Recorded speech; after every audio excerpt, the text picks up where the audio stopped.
Bueno, les damos un cordial saludo, una bienvenida para todos nuestros oyentes, para cada uno de los seguidores de nuestras redes sociales. Y un especial saludo para las personas que nos escuchan a través de este medio, Busco en Ti Radio Online, porque recuerda que donde estás no es el final. Continuando con nuestra programación, contamos con la presencia de Juan Carlos Polanco, del segmento Gobierno Civil Bíblico. Así que le damos la bienvenida. Juan Carlos, ¿cómo estás? Hola, hola Jorge, ¿cómo estás? Bendiciones. Muchísimas gracias. Y aquí estamos, día miércoles ya, mitad de semana, el segundo programa radial del año, lo que va a lo largo de este año, estos 17 días. Y muchas sorpresas se nos ha topado el año pasado, desde que dejamos de hacer la radio hasta el día de hoy. Nos hemos topado con varias noticias, acontecimientos grandes que han pasado en el país. Ya el lunes estuvimos hablando con el pastor Ricardo acerca de las consecuencias, digamos, de no cumplir, de no hacer cumplir lo que las facultades, las herramientas que el gobierno civil tiene en sí, ¿cierto? Entonces, me tomé, digamos, el atrevimiento, el lujo, digamos, de, o me voy a tomar, podríamos decirlo, de hablar en este segmento, durante este tiempo, acerca de la Colombia que se viene. ¿Por qué digo la Colombia que se viene? Porque nosotros eh, deberíamos tomar como advertencias, como eh, acontecimientos que podrían pasar en este país acerca de las cosas que pasan en cuanto a la seguridad, a la política y todo eso. ¿Por qué? Porque son exactamente las mismas. Son exactamente las mismas. Es un patrón que se repite, que son obviamente gestionados por gente en la política, tanto de izquierdas como de derechas. No voy a defender ni a pararme, a posicionarme por ninguna de estos extremos, digamos. Voy a hablar de una manera más objetiva, digamos.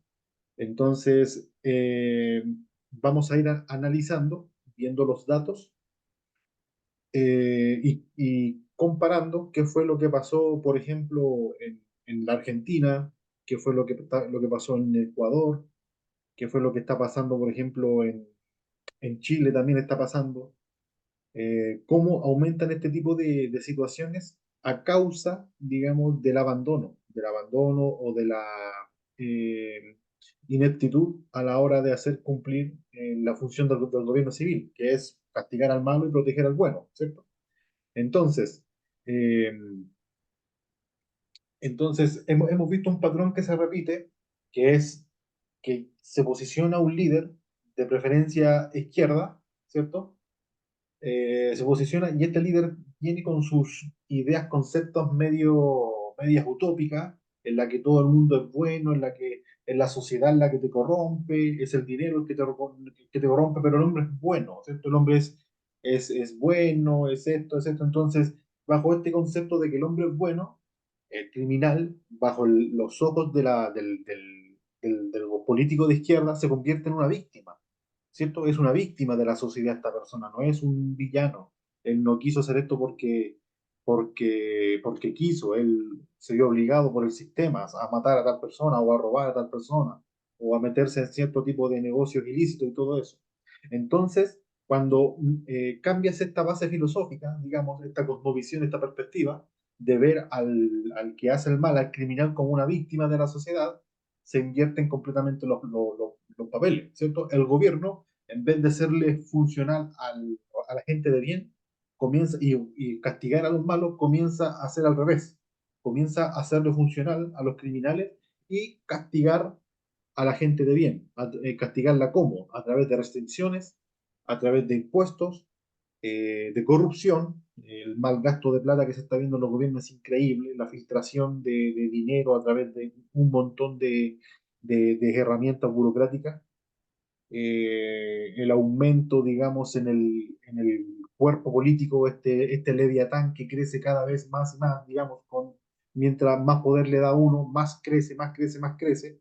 Entonces, vamos viendo cómo este tipo de conductas se repitieron en Argentina. Argentina cayó a tal punto de que hoy en día, por lo que hablábamos la semana pasada, el presidente Milei no tiene más de un mes de presidente y ya le han organizado más de 3 marchas.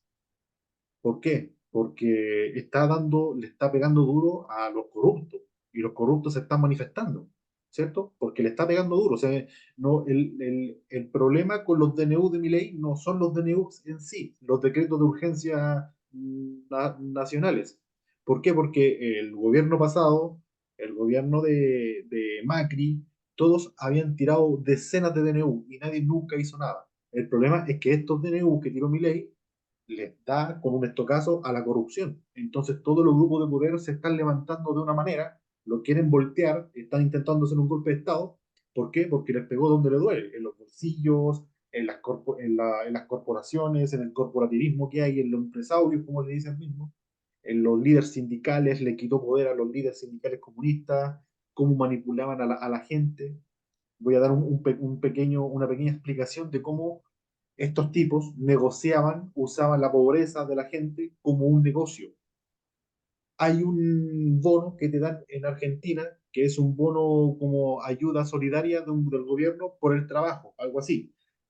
¿Qué significa esto? Tú cumples un trabajo, vas a cierta empresa y tú haces un trabajo ay, perdón, porque se vea, dio el sonido.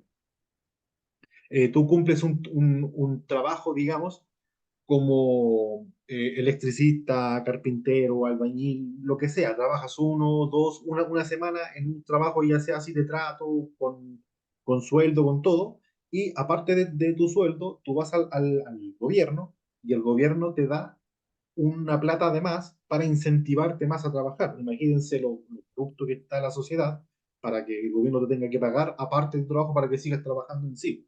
Entonces, pero ese no es el fin. Entonces, estas personas, este trabajador, no se le veía en otra posibilidad, digamos, de que acudir a este tipo de bono por la cantidad de dinero que falta a la Argentina, la inflación como está, entonces esta persona necesita plata, necesita llevar dinero a su casa, ¿cierto?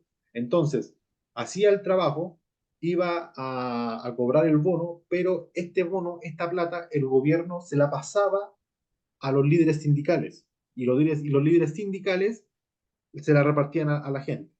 Pero estos sindicatos están secuestrados por líderes ideológicos de comunista extremo, digamos. Entonces, estas personas iban a cobrar el bono y el líder sindical le decía, lo que pasa es que tú no estás en la lista. ¿Por qué? Porque te falta un trabajo por, por hacer. ¿Sí? ¿Y cuál trabajo es?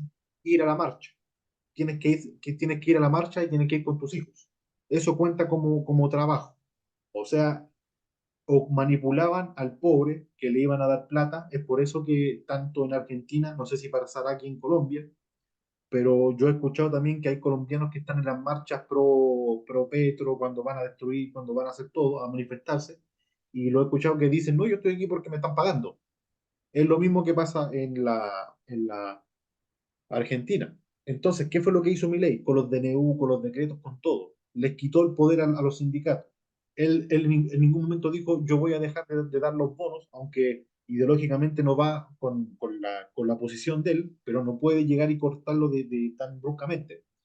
Entonces él dijo, yo voy a quitarle el poder a los sindicatos y el gobierno directamente le va a dar el bono al trabajador. Entonces que no lo vengan al trabajador, que no lo vengan a manipular para decirle que no le van a pagar si no va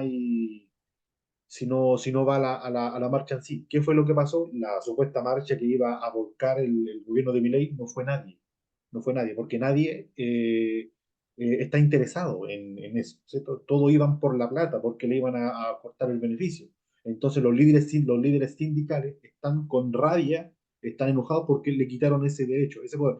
Y aparte, la marcha que hubo, porque sí hubo una marcha, se juntaron por ahí unas 5.000, 10.000 personas, más o menos, generaron unos cuantos estragos, digamos, y esa plata, de los gastos que se ocuparon, tanto en la reconstrucción de las cosas, del bien público, como en el gasto de los uniformados que estuvieron ahí, se les cobró, el presidente Milei le mandó la factura a los grupos sindicales, un total de 60 y pico mil de dólares van a tener que pagar por haber causado el daño material que causaron durante esa marcha. Entonces, de a poco, apagó la marcha mucho antes desde que empezara, una herramienta eh, inteligente, fue una estrategia bien astuta por parte de Milei. Entonces, están enojados con él, porque le está pegando donde duele. Es una manera que se está dando de manifestar que la corrupción se está manifestando en la Argentina, ¿cierto?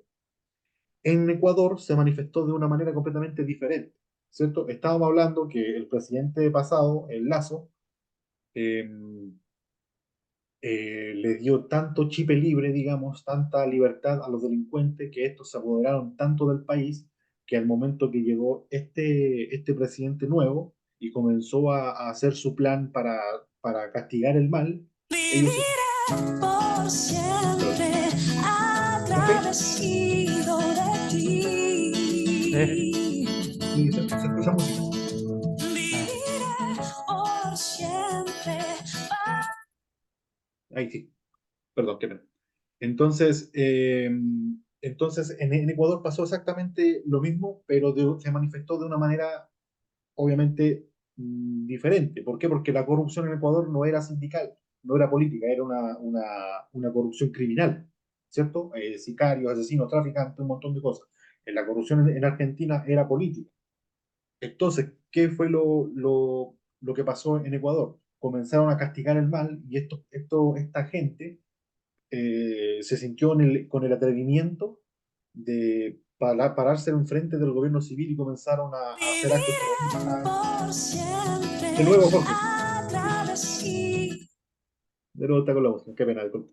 Entonces comenzaron con este tipo de situaciones en sí para, hasta que el gobierno tuvo que decretar estado de emergencia, soltar a los militares en la calle y poner un poco de orden, pero con una mano dura. Tuvo que castigar bien duro a aquellos que estaban, han mostrado videos de los militares que tienen literalmente en el suelo, los tienen sin camisa, con las manos en la cabeza, a los que han quemado autos, carros, perdón, a los que han asesinado, a los que han robado, a los que han haciendo todo. Entonces ya se posicionó un poco más el orden en Ecuador, pero sí intentaron hacer eso de esa manera.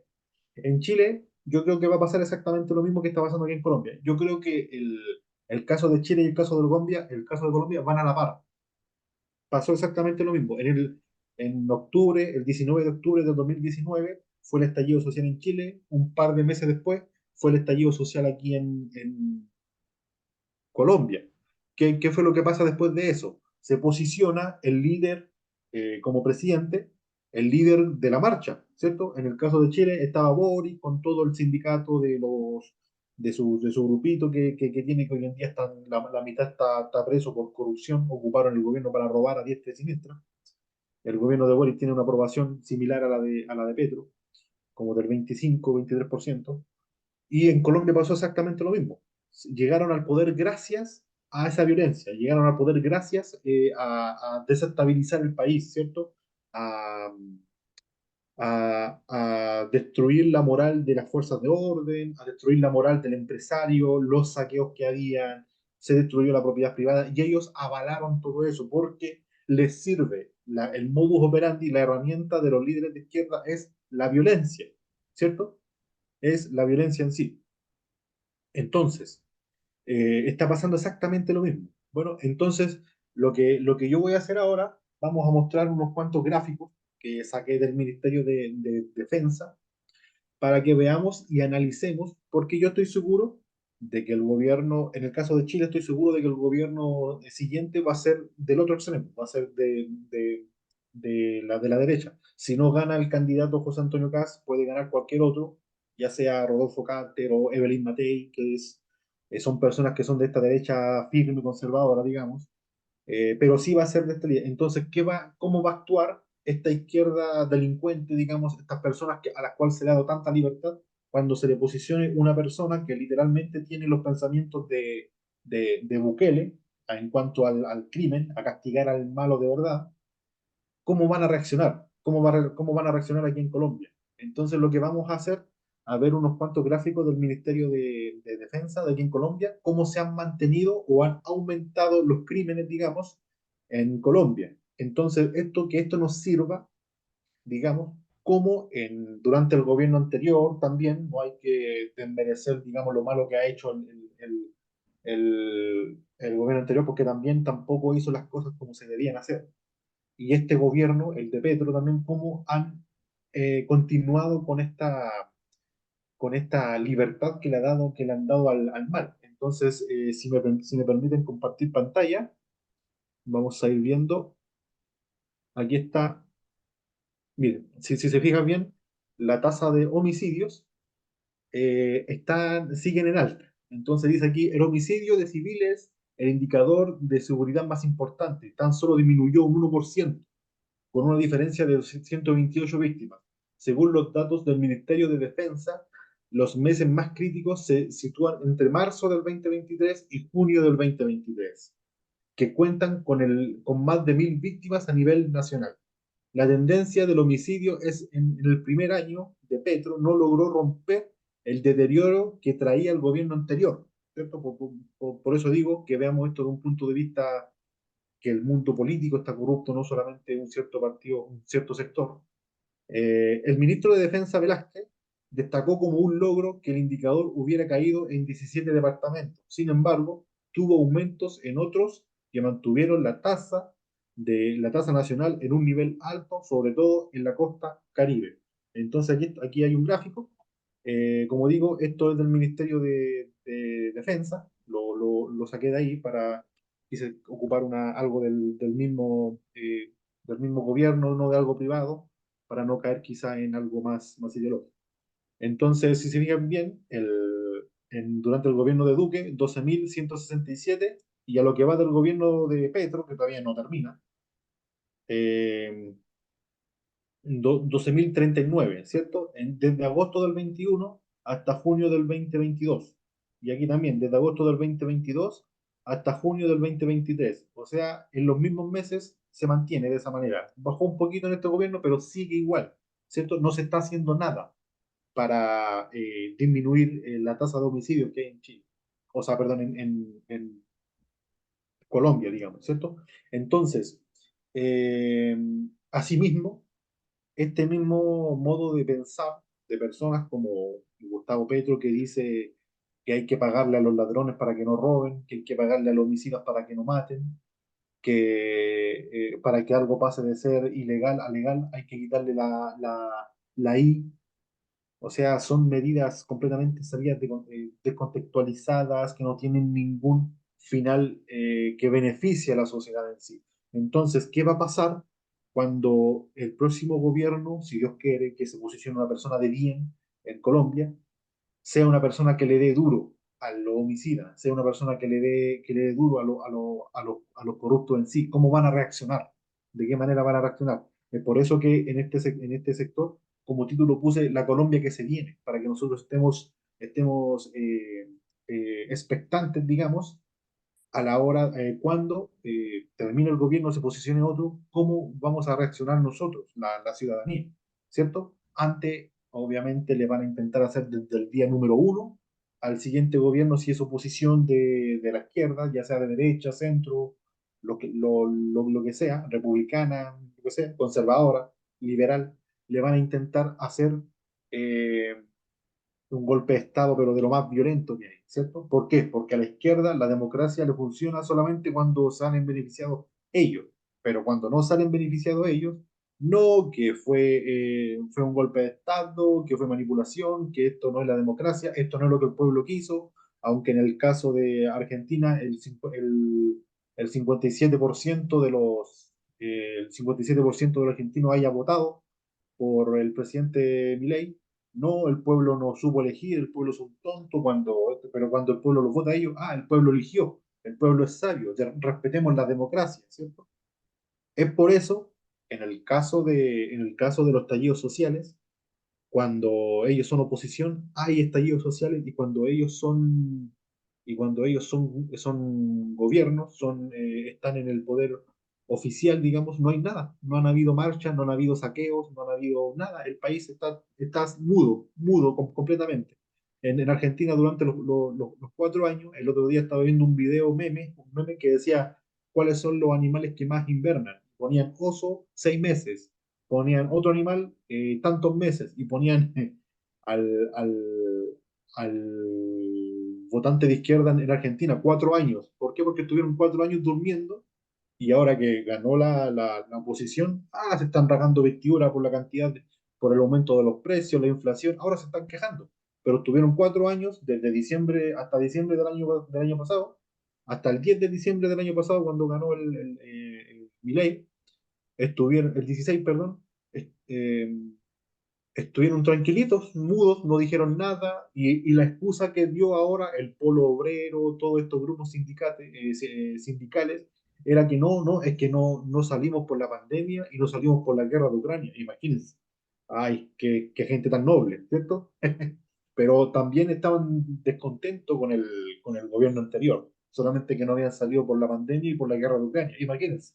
Esa es la excusa que dan en sí. En fin, eh, lo que quiero decir que si este tipo de patrón se sigue manteniendo hasta que gane una oposición que de verdad le dé duro, va a pasar algo similar aquí en Colombia. O si los delincuentes se van a levantar y van a empezar a aumentar los homicidios por venganza de una manera considerable, o los grupos opositores, ya sea el mismo Petro, la misma Francia que estén ahí puestos, van a organizar estallidos sociales. ¿Cómo vamos a reaccionar nosotros, la gente de bien, ¿cierto? Entonces, sigamos con los indicadores. Perdón. El siguiente, las masacres no bajan. Colombia no puede ser el país de las masacres, dijo Petro al inicio de su gobierno, pero las masacres permanecen en balance, ¿cierto? En comparación al último año de Duque, las masacres aumentaron un 3% en el primer gobierno de Petro, en el primer año del gobierno de Petro. Esto según las cifras de la Indepaz. Eh, entonces, la percepción que se quiere instalar en la opinión es que en este gobierno las masacres se han incrementado tremendamente, desconociendo inclusive que en este semestre hubo menos víctimas que el año pasado, 176 frente a 179, 3 personas menos, imagínense, afirmó el ministro Velázquez.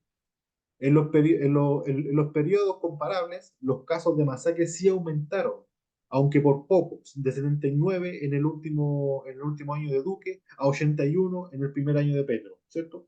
Fueron 2 personas, pero se aumentó igual, ¿cierto? O sea, no bajan. Lo que quiero decir, que el problema de Estado, porque no es un problema de gobierno, tampoco echarle la culpa a Petro de todo, lo que da rabia es que se ganan con un discurso y lo mantienen igual todo, esa es la cosa. El problema yace en que no están haciendo nada, no está disminuyendo nada, las Fuerzas Armadas. Hay unos datos que dejé fuera, que son, por ejemplo, dice la lucha entre las fuerzas oficiales, digamos, las fuerzas públicas y los gobiernos han disminuido. En comparación con el gobierno de Duque, que salen que hay tantas fuerzas que el indicador de Duque es que son muchas las veces que se enfrentaron las fuerzas policiales armadas, digamos, de orden público en contra de los delincuentes, y en el gobierno de Duque fueron mucho menos, ¿cierto? Entonces quizás la gente vea eso como algo positivo, pero pensémoslo de una manera más fría, digamos. ¿Por qué? ¿Por qué de un gobierno a otro una, unas fuerzas de orden que tienen exactamente las mismas facultades físicas, las mismas facultades de inteligencia, el mismo armamento, el mismo todo, ¿por qué bajaron tan drásticamente?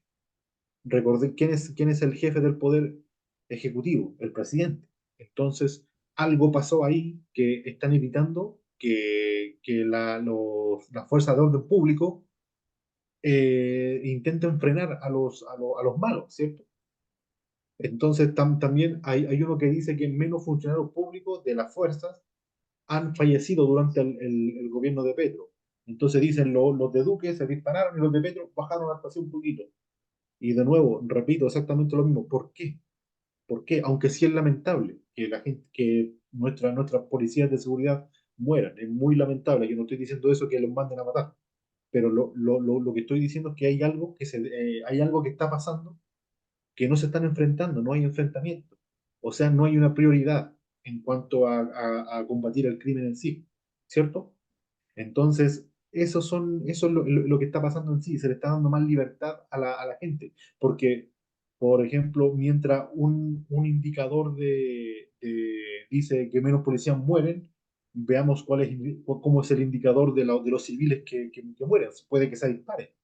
¿Por qué? Porque si el que nos protege no está haciendo nada, no se está enfrentando al malo, eso significa que los civiles inocentes son los que pagan las consecuencias, ¿cierto? Porque tampoco ni siquiera nos dejan portar armas para poder defendernos, digamos. El gobierno tiene las armas, los malos tienen las armas, y nosotros los que obedecemos la ley nos quedamos al margen de dos muros de poder, digamos, enfrentados mutuamente, y nosotros, ¿qué es lo que hacemos ahí? Escondernos debajo de la cama, ¿cierto? Entonces, vuelvo y insisto, veamos esto, analicémoslo de una manera objetiva para que podamos predecir de esta manera el futuro. ¿Por qué digo esto? En diferentes países de la región, el futuro ya se ha manifestado de diferentes maneras, ¿cierto? En el caso de Ecuador, en el caso de Argentina, en el caso de Venezuela también, que no se pudo detener el avance del socialismo, y miren cómo está el país. En el caso de Nicaragua tampoco, en el caso de El Salvador, miren el caso de El Salvador, ¿cierto? Bukele erradicó casi en un 90 y tanto por ciento ya las pandillas. Desde hace un periodo de 2, 3 años que los salvadoreños vienen ya creciendo, los niños vienen creciendo y ya vienen desconociendo la cultura de la pandilla en sí, la están erradicando completamente. ¿Y qué pasó el día que los comenzó a perseguir y los pandilleros desde la calle dijeron, por cada pandillero preso que metan, nosotros vamos a empezar a matar gente a diestra y siniestra, al azar? ¿Qué fue lo que dijo Petro? Si muere una persona, les juro por Dios que los que están adentro no comen, los mato de hambre, no comen, no les doy un arroz. Y esto seguido bajaron los indicadores de homicidio. ¿Por qué? Porque los que están presos son los jefes, son los jefes de la pandilla. Entonces, si no quieren que los jefes de la pandilla se mueran, van a tener que bajar los indicadores de defensa, porque si muere un civil, no les voy a dar comida durante días, semanas. Se van a morir de hambre esas personas ahí dentro. Entonces, el modus operandi para unas personas está mal, para otras personas está bien, así debe ser, aquí y acá, pero está sirviendo como para erradicar, digamos, la cultura de violencia que estaba puesta en El Salvador. Hoy en día El Salvador está viviendo un día de paz que no vivía en décadas, en décadas. Pasó de ser el país más violento del mundo a uno de los más seguros de América total, digamos, en general. Entonces, se está manifestando de diferentes maneras lo que hoy estamos viviendo aquí en Colombia. Bueno, entonces, para que vayamos analizando, vayamos sacando, digamos, unas conclusiones, y digamos, en el gobierno de Colombia, con los políticos que tenemos, con los políticos que no tenemos, con lo que falta, con cómo pensamos, todo, puede que pase esto, o puede que pase esto, ¿cierto? Para que vayamos analizando. Otro indicador más, las víctimas de secuestro. Vuelvo y indico, el, ¿cómo se llama? Lo que hablaba hace un rato. El indicador de enfrentamiento de la policía bajó desde Duque estaba por acá y Petro estaba por aquí, más o menos bajaron los enfrentamientos, pero mire cómo subieron los secuestros. Entonces, así es como juegan estos tipos de gráficos, así, los indicadores, ¿cierto? Si baja algo es porque algo más tiene que subir. Y si bajó el enfrentamiento de la policía con los delincuentes, es porque la policía no está interviniendo en la delincuencia. Y pasa esto, ¿cierto? Este tipo de indicaciones. Se duplicó. Y literalmente se duplicó el secuestro en Colombia desde que asumió Gustavo Petro, ¿cierto?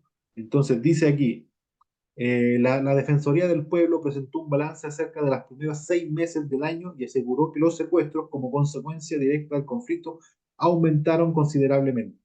El aumento en los índices de estas conductas configura un difícil escenario de reducimiento de la violencia, cuyos responsables directos son los grupos armados ilegales, indicó el defensor del pueblo Carlos Camargo Asís.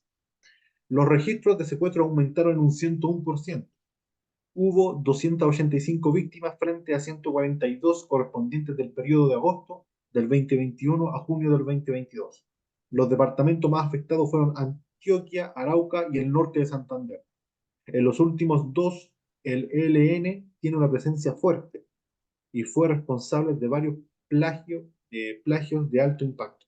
Entonces, vuelvo e indico, cuando el gobierno no hace lo que tiene que hacer, cuando en vez de frenar el mal, en vez de ocupar la espada para hacer que el malo tema y ocupar la espada para castigar al bueno y darle al malo, ¿cierto? Con este tipo de frases como, o sea, imagínense por ejemplo, es como si le dejaras un filete a un gato, el gato no, o sea, no se lo va a devorar, ¿cierto? Es exactamente lo mismo que está pasando aquí en Colombia. Cuando tú ves que el jefe, el comandante en jefe del poder ejecutivo, ¿cierto? El hombre más importante de la República Colombiana como el presidente, está dando frases tales y como vamos a darle plata para que nos sigan matando, o vamos a darle un bono para que nos sigan robando, o le vamos a comprar celulares nuevos para que nos roben más celulares, o un montón, o para que lo ilegal pase a lo legal, hay que quitarle la I, ese tipo de frases así. Cuando un malo escucha ese tipo de cosas, de verdad él está feliz, contento. O sea, el corrupto se alegra cuando tenemos este tipo de líderes en Colombia. Se alegra completamente. ¿Por qué? Porque le están dando libertad para que él haga lo que quiera, ¿cierto? Entonces, es una de las consecuencias, digamos. ¿Y qué es lo que va a pasar cuando llegue alguien en el poder y se posicione para querer hacerle daño al corrupto? El corrupto se va a alzar. ¿Por qué? Porque es un patrón que se repitió por varios años, es una conducta que ya está normalizada. La barra moral, como yo decía el lunes, ya se corrió a tal punto de que cosas que fueron ilegales pasaron al mundo legal y fueron corruptas. Entonces hoy en día hay cosas que son evidentemente ilegales, inmorales, que están dentro del marco legal. Entonces, ¿qué pasa cuando la volvamos a hacer ilegalmente? Se van a rajar vestiduras y van a luchar por ese tipo de derecho, como le llaman ellos, ¿cierto? Entonces, hay que estar pendiente, hay que estar claro de este tipo y despierto, digamos, en este tipo de balance, lo que estamos viendo. Otro indicador, bajó la erradicación de la coca y la incautación de la cocaína. Imagínense, bajó completamente. La erradicación manual de coca bajó un 71% frente al mismo periodo del año anterior. En los primeros 6 meses, el gobierno de Petro se erradicaron un poco más de 6.000 hectáreas de coca, mientras que durante el primer semestre del año pasado, en el mandato de Iván Duque, se habría erradicado 40.000. Eh, esta caída va de la mano, perdón, sí, esta caída va de la mano con la nueva política de seguridad y drogas presentada en abril del 2023, que plantea dejar atrás la erradicación de cultivos ilícitos para concentrarse en eslabones más altos en la cadena. El fin, digamos, hay personas que son tanto del mundo liberal, de este liberal progresista, no del liberal conservador, y personas que son el otro extremo de la izquierda también, que buscan legalizar la droga, ¿cierto? La droga es un negocio que nos guste o no nos guste hoy en día. En el caso de Chile, el mundo ilegal, estamos hablando de droga, prostitución, piratería, sicariato, un montón de de negocios del mundo ilícito, ya es una economía potente, manejan una economía grande. En el caso de Chile, es el 15% del PBI per cápita. El 15%. O sea, Chile es un país pequeño. Nosotros en Chile somos 20 millones de habitantes más o menos, y el PBI per cápita siempre es de unos 65.000 millones de dólares. Estoy hablando de que el mundo ilegal en Chile maneja 15.000 a 17.000 millones de dólares. O sea, es una economía potente, grandota, grandota, muy, muy grande. Entonces, frente a este tipo de situaciones, tú tienes dos opciones. Una, a lo Bukele, los vas y lo radicas con toda la fuerza que tiene el Estado. O la otra, lo legalizas, porque es una economía, ¿cierto? Entonces, eh, lo legalizas y esta economía se convierte en una economía blanca de economía negra a economía blanca pasa a ser de una bajo el marco legal. ¿Cuál es el problema que conlleva economizar, ¿cierto? De que conviene legalizar más allá de lo económico, porque los economistas liberales dicen, no, porque la plata que se mueve, pero el problema va más allá, es un problema moral, ¿cierto? ¿Por qué? Porque si nosotros legalizamos la droga, al narcotraficante que está matando va a ser considerado un empresario. ¿cierto? Y qué pasa cuando tú legalizas la droga en un país como Colombia, en un país que tiene exportación, importación? ¿Qué va a pasar con países, por ejemplo, como China, como Estados Unidos, la Unión Europea, en donde la droga es ilegal en algunas partes? ¿Qué va a pasar con la importación económica? Al ser considerado un narcoestado, la economía del país cae de una manera increíble, ¿cierto? Pregúntale a Bolivia, pregúntale a Venezuela. Los bolivianos son un narcoestado y nadie confía en la importación que dan los bolivianos, nadie confía en la importación que hacen los venezolanos, digamos. ¿Por qué?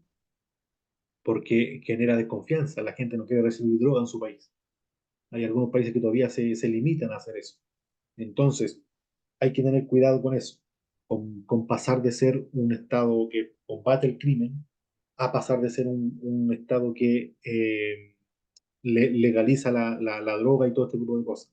Y lo que busca el presidente Duque es eso, es dejar de darle importancia, que sigan consumiendo. ¿Por qué? Porque es una economía, ¿cierto? Él piensa de esa manera, ¿no? Y la cantidad de que vendemos, la estadia y todo eso, bueno, cuando ya comiencen a considerarte un país narco, cuando a los colombianos nos vean como si fuéramos, a los colombianos, perdón, yo ya me siento de Colombia, pero no, vean al colombiano en otro país como si fuera o sea, volver a la cultura de los años 80, ¿cierto? Yo me acuerdo que la primera vez que viajé aquí a Colombia en el 2015, imagínense, 2015, estaba de moda todas estas series de Escobar, del cartel de los sapos, de todo este tipo de cosas, de Sin Seno no hay paraísos. Todas estas series se exportaron a Chile y el chileno las consumió mucho y la cultura del narcotraficante se impregnó de la cultura popular chilena. Entonces, cuando yo viajé a Colombia, la visión del colombiano era terrible. Mi mamá me decía, hijo, ten cuidado porque allá te van a secuestrar, te van a matar, la droga pasa esto, pasa... Uno, yo no voy a negar, yo nunca había viajado a Colombia y sí tenía un cierto tipo de expectativa, digamos. Cuando me topo con una ciudad tal cual, o sea, grande, normal, bonita, gente amable, gente querida, aquí conocí a la mujer que amo. Entonces, entonces, cuando, no, cuando el colombiano se gane esa fama, les puedo asegurar que nos vamos a arrepentir. Nos vamos a arrepentir de que el mundo entero nos vea como el exportador de drogas, ¿cierto? Como si fuéramos estas personas que el mal lo lleva impregnado en la sangre, porque no somos así, ¿cierto? El colombiano no es así. El colombiano es amable, es noble, es trabajador, es esforzado, es honrado, una persona, gente de bien, gente humilde, gente que quiere hacer avanzar el país.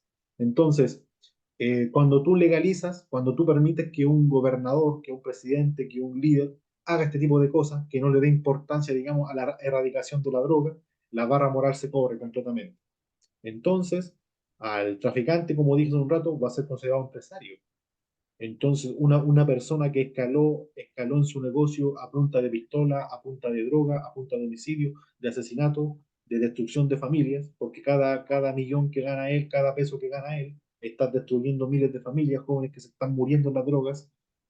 Vas a idiotizar a una generación entera porque le vas a decir que fumar marihuana es algo normal, que jalar cocaína es algo normal, y los jóvenes van a crecer con ese tipo de... Entonces, estás condenando a tu país, literalmente lo estás condenando. Entonces, por eso digo, hay dos opciones. O lo combates, pero lo combates de verdad a lo Bukele, o sea, erradicas por completo, usas todas las fuerzas del Estado para combatir las drogas, o lo legalizas, ¿cierto? Son las dos opciones mundanamente posibles, ¿cierto? ¿Por qué? Porque si te estás al medio, manteniéndolo legal, pero al mismo tiempo no lo combates, pasan este tipo de cosas. Aumento del mal, aumento de secuestro, los indicadores se disparan por todos lados. Entonces, estemos pendientes con esto porque esto es importante, digamos, a la hora de pensar a nivel país, ¿cierto? ¿Por qué? Porque esto, mira, es un mea culpa, digamos, es un análisis en retrospectiva para que nosotros veamos cómo nos ven los países de afuera, digamos, ¿cierto? Entonces, ya tenemos países que quizás para ellos somos un país traficante, un país narco, porque ya, aunque no seamos exportadores de la cocaína en sí, sí somos exportadores de hoja de coca. Y los bolivianos son productores de cocaína. Entonces, el comercio es algo que va a desprestigiar mucho a la nación, ¿cierto? Entonces, moralmente, como cristianos, no podemos inclinarlo a la opción, aunque el mundo te diga o lo legalizas, o no podemos inclinarlo a la opción de legalizarlo. ¿Por qué? Porque está en juego el prestigio de la nación, está en juego el futuro de nuestros jóvenes, está en juego todo, todo, todo, todo. Vas a correr todo tipo de barra moral y vas a condenar a tu nación. Entonces, nosotros, como cristianos, debemos estar siempre en contra de la droga, en contra de todo aquello que destruya la sociedad.